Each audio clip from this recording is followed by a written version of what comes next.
currently in Guangzhou. We've just been to the Pokemon store. I got a full box of 151, but sadly they don't give you it in the box, they do rip it. Got the 30th anniversary, and I also got 2 more of these. I think about £24 for all this.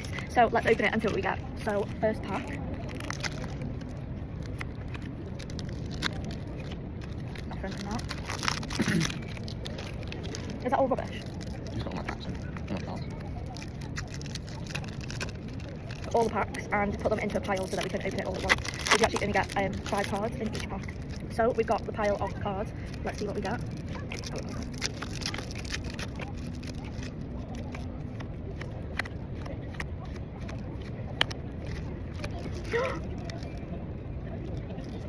Okay, right. See if we get anything else.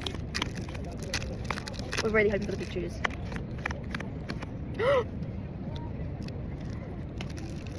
Okay, will we have that extra luck? Nope. But that is all we got in the packs.